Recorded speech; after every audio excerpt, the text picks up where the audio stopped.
আসসালামু আলাইকুম ওয়া রাহমাতুল্লাহি ওয়া বারাকাতুহু।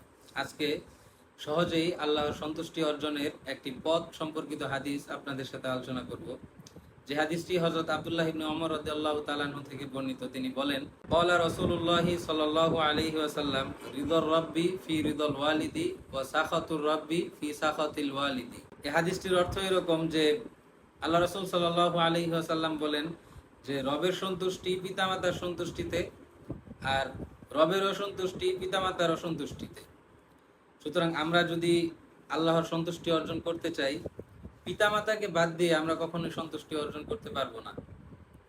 সুতরাং আমাদের উচিত আমাদের জীবদ্দশায়, আমাদের পিতামাতার সন্তুষ্টি অর্জন করা, পিতামাতার সাথে ভালো ব্যবহার করা এবং তাদেরকে মাধ্যম বানিয়ে আল্লাহকে খুশি করা এবং আল্লাহর সন্তুষ্টি আমরা অর্জন করতে পারা।